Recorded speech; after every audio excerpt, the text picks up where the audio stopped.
राधे राधे मेरे प्यारे मित्रों। ओम श्री उमा महेश्वराय नमः। ओम श्री विष्णुवे नमः। आप सभी को माघ पूर्णिमा व्रत की हार्दिक शुभकामनाएं।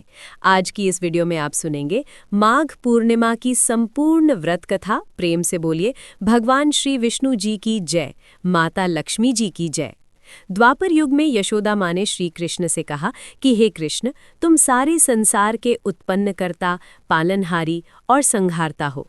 आज मुझे कोई ऐसा व्रत बताओ जिसको करने से मृत्यु लोक में भी स्त्रियों को विधवा होने का भय न रहे, तथा ये व्रत सभी मनुष्यों की मनोकामना पूर्ण करने वाला हो। श्री कृष्ण कहने लगे, हे माता, तुमने अति सुंदर प्रश्न किया है। मैं तुम्हें ऐसे एक व्रत के बारे में विस्तार से बताता हूँ। सौभाग्य की प्राप्ति के लिए स्त्रियों को 32 पूर्णिमा व्रत करना चाहिए। इस व्रत को करने से स्त्रियों को सौभाग्य की प्राप्ति होती है। ये व्रत अत्यंत सौभाग्य देने वाला और भगवान शिव के प्रति भक्ति को बढ़ाने वाला है। यशोदा जी कहने लगी, हे कृष्ण, प्रथम इस व्रत को मृत्यु लोक में किसने किया था? इसके विषय में विस्तार से मुझे बताओ। श्री कृष्ण कहने लगे, इस भूमंडल पर अनेक प्रकार के रत्नों से परिपूर्ण कार्तिका नाम की एक नगरी थी। वहां चंद्रहास नामक राजा राज्य करता था। उसी नगर में धनेश्वर नाम का एक ब्राह्मण था और उसकी स्त्री अति सुशीला रूपवती थी। दोनों ही उस नगरी में बड़े प्रेम से रहते थे। घर में धन धान्य आदि की कोई कमी नहीं थी, परंतु उनको बहुत बड़ा दुख था कि उनकी कोई संतान नहीं है। एक समय एक बड़ा योगी उस नगरी में आया। वो योगी उस ब्राह्मण के घर को छोड़कर अन्य सभी घरों से भिक्षा लेकर भोजन किया करता था। वो रूपवती से कभी भिक्षा नहीं लेता था। एक दिन वो योगी रूपवती से भिक्षा ना लेकर किसी अन्य घर से भिक्षा लेकर गंगा किनारे जाकर भिक्षा अन्न को प्रेम पूर्वक ग्रहण करने लगा कि धनेश्वर ने योगी का ये सब कार्य देख लिया। अपनी भिक्षा के अनादर से दुखी होकर धनेश्वर योगी से बोला, हे महात्मन, आप सब घरों से भिक्षा लेते हैं, परंतु आप मेरे घर की भिक्षा कभी नहीं लेते। इसका क्या कारण है? योगी ने कहा, निसंतान के घर की भीख पतितों के अन्न की तुल्य होती है, और जो पतितों का अन्न खाता है वो भी पतित हो जाता है। क्योंकि तुम निसंतान हो, इसलिए पतित हो जाने के भय से मैं तुम्हारे घर की भिक्षा नहीं लेता। धनेश्वर योगी की ये बात सुनकर बहुत दुखी हुआ और हाथ जोड़कर योगी के पैरों में गिर गया और कहने लगा, हे महाराज, यदि ऐसा है तो आप पुत्र प्राप्ति का उपाय बताइए। आप सर्वज्ञानी हैं, मुझ पर कृपा कीजिए। हे भगवान, मेरे घर में धन की कोई कमी नहीं है, परंतु मैं पुत्र ना होने के कारण अत्यंत दुखी हूँ। आप मेरे इस दुख का हरण करें, आप सामर्थ्यवान हैं। ये सुनकर योगी कहने लगा, हे ब्राह्मण, तुम चंडी की आराधना करो। घर आकर उसने अपनी पत्नी से सब वृतांत कहा और स्वयं तप करने के लिए वन में चला गया। वन में जाकर उसने चंडी की उपासना की और उपवास किए। चंडी ने 16वें दिन उसको स्वप्न में दर्शन दिया और कहा, धनेश्वर, जा, तेरे घर पुत्र होगा, परंतु वो 16 वर्ष की आयु में ही मृत्यु को प्राप्त हो जाएगा। यदि तुम दोनों पति पत्नी 32 पूर्णिमासियों का व्रत विधि पूर्वक करोगे तो वो दीर्घायु हो जाएगा। जितनी तुम्हारी सामर्थ्य हो, आटे के दिए बनाकर शिवजी भगवान का पूजन करना, परंतु पूर्णिमासी के व्रत 32 होने चाहिए। प्रातःकाल होने पर इस स्थान के समीप तुम्हें आम का वृक्ष दिखाई देगा।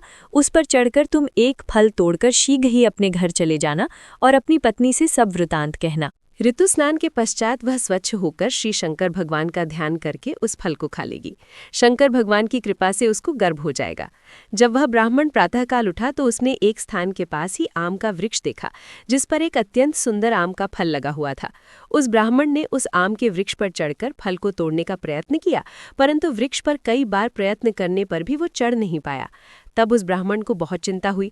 तब विघ्न विनाशक श्री गणेश जी की वंदना करने लगा। हे दयानिधि, अपने भक्तों के विघ्नों का नाश करके उनके मंगल कार्य को करने वाले, दुष्टों का नाश करने वाले, रिद्धि सिद्धि प्रदान करने वाले, आप मुझ पर कृपा करके इतना बल दें कि मैं अपने मनोरथ को पूरा कर सकूं। इस प्रकार गणेश जी की प्रार्थना करने पर उनकी कृपा से धनेश्वर वृक्ष पर चढ़ गया और उसने सुंदर आम के फल को तोड़ लिया। और धनेश्वर ने सोचा कि वरदान से फल मिला था वो यही है, और कोई फल तो दिखाई नहीं दे रहा। धनेश्वर ब्राह्मण ने जल्दी से घर जाकर अपनी पत्नी को वो फल दे दिया और उसकी पत्नी ने अपने पति के कहे अनुसार उस फल को खा लिया और वो गर्भवती हो गई। देवी जी की असीम कृपा से उसे एक अत्यंत सुंदर पुत्र उत्पन्न हुआ जिसका नाम उन्होंने देवीदास रखा। माता पिता के हर्ष और शोक के साथ वो बालक शुक्ल पक्ष के चंद्रमा की भांति अपने पिता के घर में बड़ा होने लगा। देवी भवानी की कृपा से वो बालक बहुत ही सुंदर, सुशील, विद्या पढ़ने में बहुत ही निपुण हो गया। दुर्गा जी की आज्ञा अनुसार उसकी माता ने 32 पूर्णमासी का व्रत रखना आरंभ कर दिया, जिससे उसका पुत्र बड़ी आयु वाला हो जाए। 16वां वर्ष लगते ही देवीदास के माता पिता को बड़ी चिंता हो गई कि कहीं उनके पुत्र की इस वर्ष मृत्यु न हो जाए। इसलिए उन्होंने अपने मन में विचार किया कि यदि ये दुर्घटना उनके सामने हो गई तो वो कैसे सहन करेंगे। इसलिए उन्होंने देवीदास के मामा को बुलाया और कहा, हमारी एक बहुत बड़ी इच्छा है कि देवीदास 1 वर्ष तक काशी में जाकर विद्या अध्ययन करे और उसको अकेला भी नहीं छोड़ना चाहिए। इसलिए साथ में आप चले जाएं और 1 वर्ष के पश्चात इसको वापस ले आना। सब प्रबंध करके उसके माता पिता ने काशी जाने के लिए देवीदास को एक घोड़े पर बिठाकर उसके मामा के साथ भेज दिया, परंतु ये बात उसके मामा या किसी और से नहीं बताई। धनेश्वर तथा उसकी पत्नी ने अपने पुत्र की मंगल कामना तथा दीर्घायु के लिए भगवती दुर्गा की आराधना और पूर्णिमासियों का व्रत करना आरंभ कर दिया। इस प्रकार बराबर 32 पूर्णिमासी के व्रत को उन्होंने पूरा किया। कुछ समय पश्चात एक दिन वो मामा और भांजा मार्ग में रात बिताने के लिए किसी गांव में ठहरे हुए थे। उस दिन उस गांव में एक ब्राह्मण की अत्यंत सुंदर, सुशीला और गुणवती कन्या का विवाह हो रहा था। जिस धर्मशाला के अंदर वर और उसकी बारात ठहरी हुई थी, उसी धर्मशाला में देवीदास और उसके मामा भी ठहरे हुए थे। संयोगवश कन्या को तेल आदि चढ़ाकर मंडप आदि का कार्य किया गया तो लग्न के समय वर को धनुर्वात हो गया। इसलिए वर के पिता ने अपने कुटुंबियों से विमर्श करके निश्चय किया कि ये देवीदास मेरे पुत्र जैसा ही सुंदर है, मैं इसके साथ ही लग्न करवा दूं और बाद में विवाह के अन्य कार्य मेरे लड़के के साथ हो जाएंगे। ऐसा सोचकर देवीदास के मामा से जाकर बोला कि तुम थोड़ी देर के लिए अपना भांजा हमें दे दो, जिससे विवाह के लग्न का सब कार्य सुचारू रूप से हो सके। तब देवीदास का मामा कहने लगा, जो कुछ भी वधू पक्ष से कन्यादान के समय वर को मिले वो सब हमें दे दिया जाए तो मेरा भांजा इस बारात का दूल्हा बन जाएगा। ये बात वर के पिता ने स्वीकार कर लेने पर उसने अपना भांजा वर बनने के लिए भेज दिया और उसके साथ सब विवाह कार्य विधिपूर्वक संपन्न हो गए। पत्नी के साथ वो भोजन करने के पश्चात बहुत उदासीन और दुखी हो गया। उसने सब बातें जो वर के पिता और उसके मामा में हुई थीं लड़की को बता दीं। तब कन्या कहने लगी कि ये ब्रह्मा विवाह के विपरीत कैसे हो सकता है। देव, ब्राह्मण और अग्नि के सामने मैंने आपको ही अपना पति माना है, इसलिए आप ही मेरे पति हैं। मैं आपकी ही पत्नी रहूंगी, अन्य किसी की नहीं। देवीदास ने कहा, ऐसा मत करिए, क्योंकि मेरी आयु बहुत कम है। मेरे पश्चात आपकी क्या गति होगी? इन बातों को अच्छी तरह विचार कर लो। परंतु वो दृढ़ विचारों वाली लड़की थी। वो बोली, जो आपकी गति होगी वही मेरी गति होगी। प्रातःकाल देवीदास ने अपनी पत्नी को 3 नगों से जड़ी हुई एक अंगूठी दी, एक रुमाल दिया और बोला, हे प्रिय, इसे लो और संकेत समझकर स्थिर चित्त हो जाओ। मेरा मरण और जीवन जानने के लिए एक पुष्प वाटिका बना लो, उसमें सुगंधी वाली एक नव मल्लिका लगाओ और उसको प्रतिदिन जल से सींचा करो और आनंद के साथ खेलो कूदो और उत्सव मनाओ। जिस समय और जिस दिन मेरा प्रनात होगा ये फूल सूख जाएंगे और जब ये फिर से हरे हो जाएं तो समझ लेना मैं जीवित हूँ। ये बात निश्चय करके समझ लेना, इसमें कोई भी संशय नहीं है। इतना कहकर देवीदास वहां से चला गया और प्रातःकाल होते ही वहां पर गाजे बाजे बजने लगे और जिस समय विवाह कार्य समाप्त करने के लिए वर तथा सब बाराती मंडप में आए तो कन्या ने वर को भली प्रकार से देखकर अपने पिता से कहा, ये मेरा पति नहीं है, मेरा पति वही है जिसके साथ रात्रि में मेरा पाणी ग्रहण हुआ था।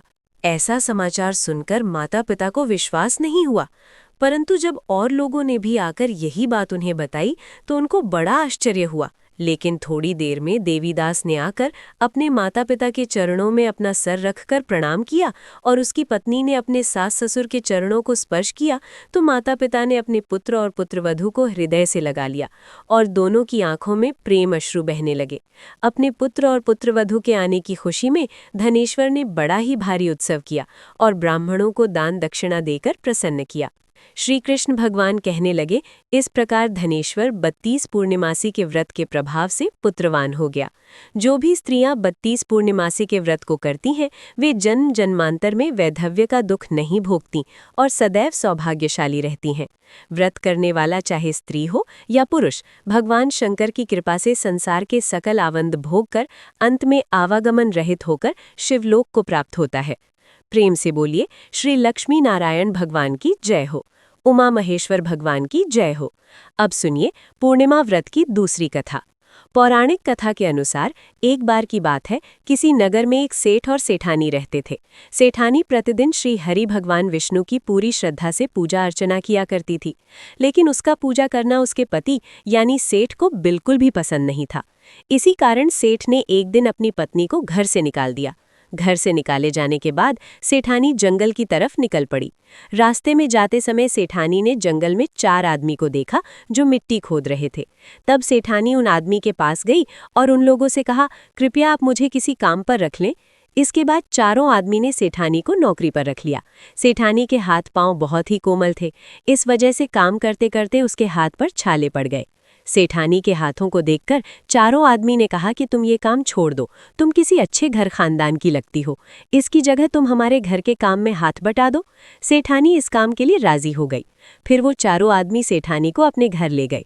वहाँ चारों आदमी हर दिन 4 मुट्ठी चावल लाते थे और आपस में बांटकर उसे खा लेते थे। ये देखकर सेठानी को बहुत बुरा लगा।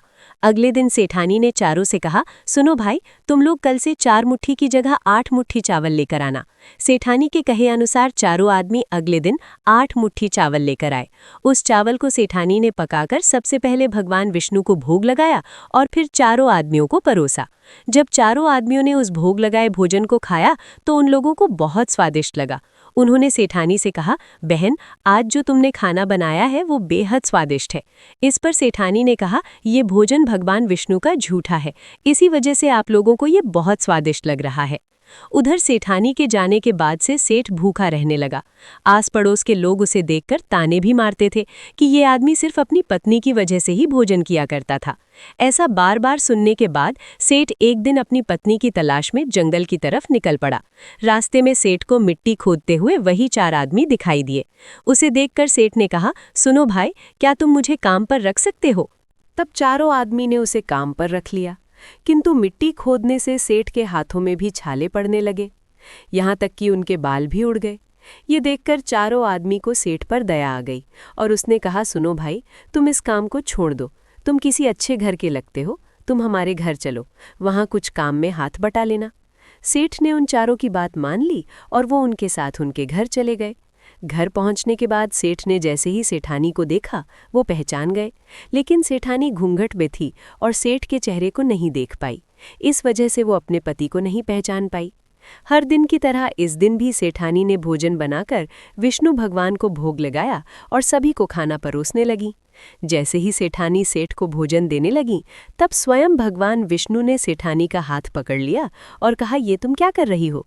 ये सुनकर सेठानी ने कहा, मैं कुछ नहीं कर रही हूँ, मैं तो बस भोजन दे रही हूँ। भगवान विष्णु ने मेरा हाथ पकड़ लिया है। तब सेठानी से चारों आदमी ने कहा, हमें भी भगवान विष्णु के दर्शन कराओ। इसके बाद सेठानी हाथ जोड़कर भगवान विष्णु से अनुरोध करने लगी, हे प्रभु, आप मेरी तरह इन्हें भी दर्शन दे। तब भगवान विष्णु वहां प्रकट हो गए। इस दृश्य को देखते ही सेठ ने सेठानी से क्षमा मांगी और उसे अपने घर साथ चलने को कहा। फिर चारों भाइयों ने बहुत सारा धन देकर अपनी बहन को विदा किया। इस घटना के बाद से सेठ भी भगवान विष्णु के भक्त बन गए और उनकी श्रद्धापूर्वक पूजा करने लगे। ऐसा करने से सेठ सेठानी के घर फिर से धन की वर्षा होने लगी। मान्यता है कि पूर्णिमा का व्रत रखकर इस कथा को सुनने से भगवान श्री विष्णु जी की कृपा से सभी के घर धन धान्य से भर जाते हैं और सभी के दुख दूर होते हैं। प्रेम से बोलिए, भगवान श्री विष्णु जी और माता लक्ष्मी जी की जय।